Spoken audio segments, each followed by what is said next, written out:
Let's Talk Diz, a show that gives you everything you need to know to help make your Disney vacation as magical as can be in just about 20 minutes. I'm your host, Jeff Goviello. With me each week is Disney Master Sandy from Easy Diz by Instant Impressions Travel Services. Sandy, how are you this week? I'm a little sad about this episode, Jeff. You're sad. Well, we'll dive into why you're sad, because it's not really a sad topic, but it is a sad reason why we've decided to tackle it tonight. So tonight, you've heard a lot of shows about different resorts. We're going to talk about the Boardwalk, which we have done a show. It's show 114. You can check that out. But tonight, more specifically, we're going to talk about the Boardwalk Entertainment District. And so, yes, it is obviously at the Boardwalk Resort, which opened back July 1st, 1996. And when we did that show, we talked about how Jeff and I can very much relate to it because it is themed based on the Jersey Shore of long ago, not let's think Jersey Shore on TV kind of people. Yes, no Snooki. We're talking There more. is no Snooki. Yes. We do not fist pump. I know people ask me, what exit do you live off of? Can you pump gas and can you fist pump? Yes. I don't live off an exit. I don't fist pump. But yes, this Jersey girl does know how to pump gas. Yes. Just for the record. Yes, only because you've driven to Florida a few times. That's why. But. So the Boardwalk is a third of a mile long, and it was done to look similar to a Jersey Boardwalk. Restaurants, little stands that you could buy cotton candy. You could conveniently buy margaritas, but also some little games. Then at night, one of the things that I love is there's always one or two entertainment acts. Again, like you'd see at the Boardwalk, a cowboy or cowgirl showing you how to rope for 10 minutes. Then they take a break and they move down the boardwalk a little bit and they do it again. A magician. I've seen jugglers. Lots of different fun entertainment. But I think it's important to go back to what you had said. It's a third of a mile. So it's not a very big space. And so we're going to talk a little bit about that tonight, just to kind of temper some folks' expectations. Don't get me wrong, especially in the evening when things are all lit up and you're right on the waterway there, it's beautiful. It's a very fun place to walk around. It's lit up very, very nicely. You can see across the water over to Yacht and Beach Club. It's a really great way to walk around. But we did have something that really inspired you to say, we need to talk about this tonight, and that's why you're sad. So I don't want. And it is why I'm sad. Yeah, I don't want to waste time. I want to tell people why. Why are you sad? If you walk to the end of the Boardwalk, there is an adult-only bar called Jelly Rolls. It is a dueling piano bar. I can't even begin to count how many nights I have spent there. If you've never been to a dueling piano bar, you are missing out. Google for dueling piano bars by you if you're not headed to Disney soon. It's something, honestly, I've enjoyed it when I'm doing solo trips. Believe it or not, those of you that want to work for me, Jelly Rolls is part of our team training the first time I go down there with new agents. It's also where my daughter wanted to go for her 21st birthday. So it's somewhere that holds a lot of great memories for me. It also is somewhere, I'm going to use that C word that none of us like to bring back up. But during COVID, Scotty and his family and a couple of the other entertainers from there went live on Facebook 2 to 3 nights a week so you could feel like you were there. And it was one of the things that I enjoyed using as a way to get through COVID. And while they have been at the Boardwalk since they opened back in 1996, so we're talking 29 years now, April 19th, they will perform their final time on stage there. They are not closing as in going out of business, but they have announced they are closing at Disney and will be moving to a yet to be named location in Orlando. So we don't know. Again, Orlando is big. Orlando technically is not where Disney is. Orlando is where the airport is. Lake Buena Vista is where Disney is. So we're going to see where they're going, how easy it's going to be to get to when you're on property and you don't have a car. But I will truly miss them, and I guarantee you I am on property in just a little over 2 weeks for the opening of Flower and Garden Festival, and you can bet I'll be there. It's also a very popular location for cast. They have a cast night once a week where they discount it. And I've gone with friends that are cast. I'll tell you 50 to 75% of the people in the audience are cast members. So it's a very popular location. They are not closing due to lack of attendance. They, on a Saturday night at 9:30, 10 o'clock at night, when the fireworks are done, they are packed and literally standing room only. So it's going to be tough to say goodbye to them. So April 19th is the last show.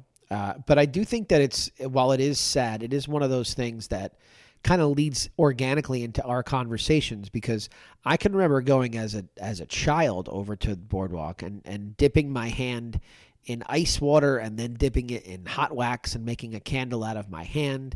You know, there's all sorts of things that have come and gone, from attractions to a little bit of shows that you got on the side, like you were talking about, to dining, which is what we're going to start with, that have, changed over the years. And so while Jelly Roll's going away on after April 19th is definitely sad, it's not the first thing that we've seen come and go in this particular property. So let's talk a little bit about some of them.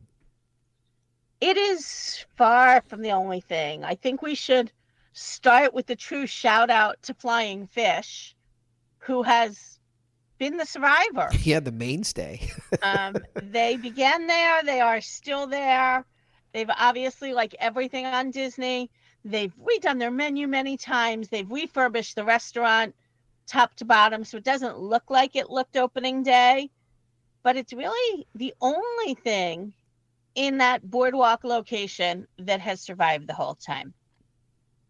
I remember way back when I bought into the Disney Vacation Club, because they had their sales center, if you did a Disney Vacation Club tour, you got a free breakfast on the Boardwalk at Spoodles. Spoodles opened back in 1996. It was there till 2009, so it had a little bit of a decent run. Sure. In 2009, it closed, and that is when, if you didn't know, famous, renowned chef Kat Cora, you learned Kat Cora's name very quickly as we got Cuisina by Kat Cora. She was there from 2009 to 2014. So not quite as long a run, just 5 years. And for the last almost 11 years, we've seen Trattoria Al Forno there, that open kitchen concept, which they started with Cuisina. But even though Trattoria has been there for over 10 years, we've seen a lot of change in that. They were just a breakfast and dinner sit-down location, again, known for that open kitchen. They have a very small private room if you have a tiny meeting or gathering. But about 9 years ago, we saw the very first character meal with Disney princes. And it was 4 characters. It was Ariel and Eric and Rapunzel and Flynn Rider. And it was so much fun and such a great opportunity to be able to give people that chance with the princes.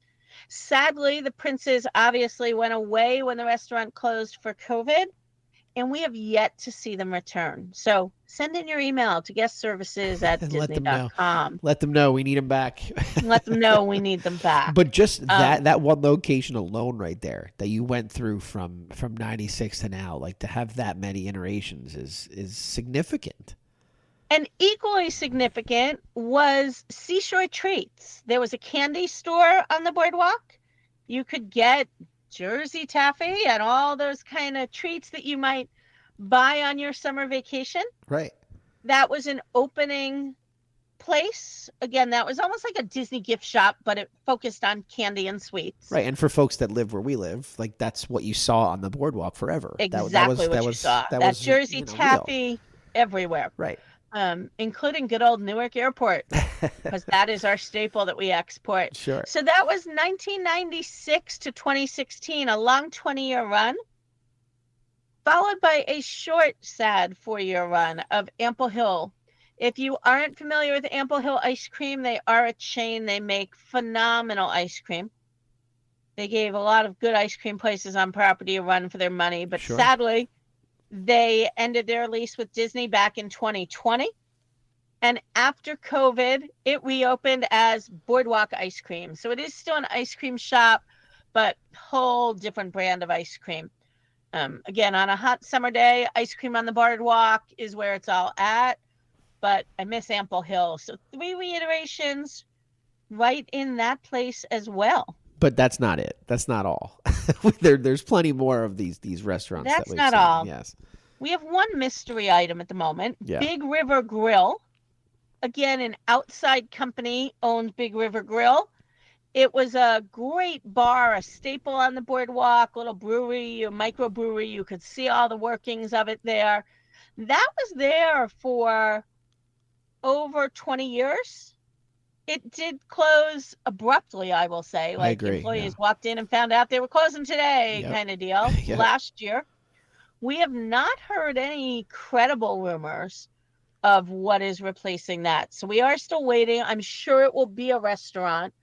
One of the drawbacks to me when you're staying at the boardwalk is within the resort, there is no dining. They finally added a little coffee shop that has some pastries upstairs right off of the lobby. But it's tiny. But there is no food court. There is no restaurant. The dining for this resort is all of these restaurants or small kiosks along the boardwalk. So we really need something to come back in there because we missed that. And then, of course, the very opposite end, as far as you could get from Jelly Rolls, is what was the ESPN Club. And that place was hopping. Yeah. It was large. I couldn't believe how big it was when you were inside. Lots of TVs everywhere, a bar in it, a huge bar, but lots of booths. And when there were huge sporting events, you could pay to reserve a booth in a sports package. And that was there until 2022. And then again, it sat for a while. Because I remember, I mean, just the visual of that ESPN club, like from across the water as you're walking along the boardwalk, it was so large. You're right. You could see the signage from wherever you were. It was you could see the signage. It had the big cupola up top. Like, you can't miss it. Correct. But it's been replaced yes. after a long time with some major construction that went on. To, again, something that is, I'll say it's a chain because it is, but it's not one of these, 50 locations kind of places. It's the Cake Bake Shop by Gwendolyn Rogers. So say that one 50 times fast. Yes, it's right in the Disney theme. That's very, very... Right in the Disney theme. Yes. The more words in the name, the better we are. Yes. It does definitely fill a void. It is open for breakfast 7 a.m. to 10:30. Lunch 11 a.m. to 4:30, and dinner and dessert 5 p.m. to 11. So it definitely fills that need. But I will say it definitely gives the idea when people talk about is something expensive at Disney, it literally takes the cake. I was waiting for the pun. I just knew it was coming. If you go to their website, you can see prices for any of the breakfast items and some of the other pastries and things. But to be fair, and I think of my grandfather, I pay tribute to him as I give this next example. You can purchase a cheesecake, a mixed berry cheesecake. It is not this astronomical huge thing that you've never seen in life. It's a cheesecake. You're going to cut it maybe into 8 or 10 slices. It is $115. Yeah, it's a lot. It's a lot. I get that it's a whole cake. I get that, people pay way more than that for specialty cakes and fondant cakes and all of those things. It's a cheesecake. Yeah. I'm sure it's a delicious cheesecake. But it's a cheesecake. But it's $115. Yeah. So it's not the type of thing that you should be prepared to walk in and drop your $5 on. No, I mean, you could shave off some money by buying their all butter pound cake, their little bundt cake to feed your family Right. for $68. Right. It's a steal. And for those of you who go to Nothing But the Bundt or avoid them because you think they're expensive, those were special occasion in my house. Nothing But the Bundt is my brother's favorite, and I think their prices are astronomical. Yeah. They now look like the Dollar Tree of bakeries. What else? What else do we have though that's on that stretch? Anything else that we want to mention? You have a lot of those little kiosks. So as I said before, you've got margaritas, you've got pretzels, and then you've got those boardwalk games. And again, it's true to Disney storytelling. It's true to fitting everything in, but it's not something that I think is totally in Walt's vision. What was in his vision was definitely the Boardwalk Bakery, which Right. it did not close, just to be fair, because of the cake bake shop coming. No, I it was think it when was it totally closed, redone. Yeah. it opened up an opportunity, but it closed while they had phenomenal pastries, and they're the place that you could get your morning coffee and your refillable mug. As I said, there is no fast food. So there's also a pizza window. I don't want to discount the pizza window here. Right. But if you just needed something quick with your family when you got back 8 o'clock at night, 9, 10 o'clock at night, there were these sit down restaurants that you couldn't always even walk up and get in. So the bakery closed and became the Boardwalk Deli. It's not your traditional deli. It's a pretty limited menu deli. I don't think people are flocking there. I don't wish them harm, but we'll see if they're still standing in a few years. Well, I wouldn't be surprised. Well, by the that laundry list of what we've just laid out there, the only thing that's consistent is change, right? I mean, that's the one thing we can expect is that it'll have be some something fish at the different. Flying Fish. There's your consistency. Right. Other than that, from a restaurant perspective, you know, if you get 15 years, you've won. I mean, You've won. That's just kind of the way it goes. So, and I get that, right? I mean, I understand that even if you walk down the Jersey Shore boardwalks, there are things that have always been there, and then there are things that change over quite frequently. So I don't the think that's 99-cent pizza place just can't survive on the Jersey Boardwalk in 2025. Correct. So it was a sad day. You did mention, and I'll go back to it briefly before we move on to some other things. The little kiosks that are over there. Now that is definitely a staple in Jersey. Everything from pretzels to margaritas, you know, to things like that. You know, there's not an overwhelming amount of them. I don't want to paint that picture for folks, but there are a couple of stops, you know, along the water there that you can grab something like that. It's definitely just a grab and go scenario, though. There's very little seating for you to kind of grab and sit with. And there's very little substance. The corn dog place is open, but it's really about drinks and snacks. Yeah, definitely. There's lots of churro options. And then there's those boardwalk games again. And I think what gets me on the boardwalk games is I'd be much more okay with them if the prizes were Disney prizes. They're the same prizes that no parent wants to get at Chuck E. Cheese and at the Jersey Shore. Yeah, they're not ideal. I don't want the 12-foot snake. Give me a little Simba. Yeah, I think that's a fair criticism, right? But also let's be fair too. For folks that have been to the Jersey Shore or have been to a carnival even, when we say there are games, there are not 30, 25 games. Like it's not a whole area that's lined up with games, right? There are a handful of games. There's less than you can count on one hand. Yeah, so like when we're Which saying is good. that, Save your money. Correct. I can't, correct.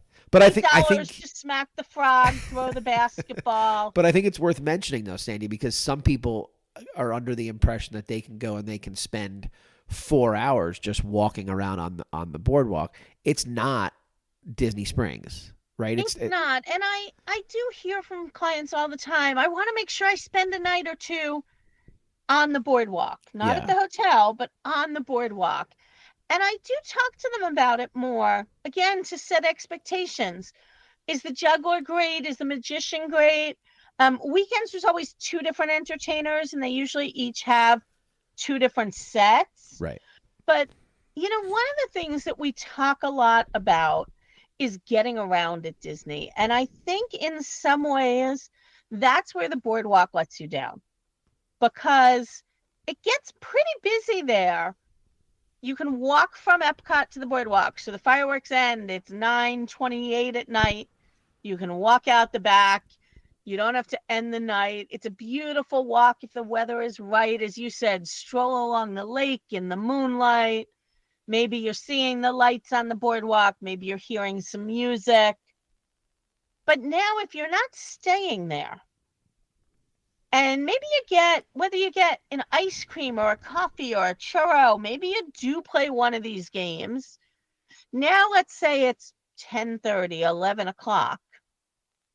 It's time to go. And if you can't get in the elevator and go right upstairs to your hotel room, you've got two choices. One is to grab an Uber, because even if you were staying on the Skyliner's now closed. That's not an option anymore. I was going to say, let's preface that. Right. Skyliner's closed. Because daytime, that is your option, but at a certain point in the night, it's not. But not, this is a popular place, especially somewhere like Jelly Rolls. Doesn't open till 7 p.m. And if you get there at 7 p.m., you're wondering if they're really open. Right. They come to life at like 9:30, 10 o'clock at night. And so if you've got young kids, maybe you need a car seat, you're not grabbing an Uber. So it leaves you with the option of taking a bus to Disney Springs, unless there's a theme park that has late hours and you can take a bus to Hollywood Studios and get your bus. And so it just sends people on this hour-long transportation hunt when it's done. It's not convenient. When you're done for the night. It's not convenient to get to. It's just not convenient. And so while there's fun places, I fail to see how it's the be-all and end-all, unless, of course, the other thing we didn't talk about right across from Jelly Rolls is the Atlantic Dance Hall, which was a dance club for a while. Now it holds weddings, special events. Sometimes they'll do DVC events in there.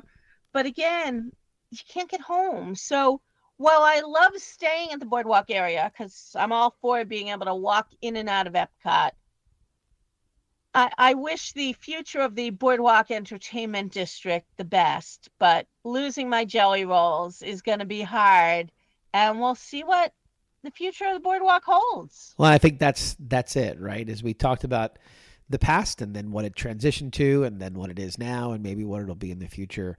We have a couple things that we have to look forward to. We have to see what is going to go into this Jelly Roll space. We have to see what's going to eventually replace Big River Grill. So we have some work to do over there at the Boardwalk, and we'll see what the future holds. I'm kind of excited for it. I have a little bit of nostalgia for it because it does remind me of home, and I do like looking at it at night. I love staying on property, not right on the Boardwalk itself, but on property there.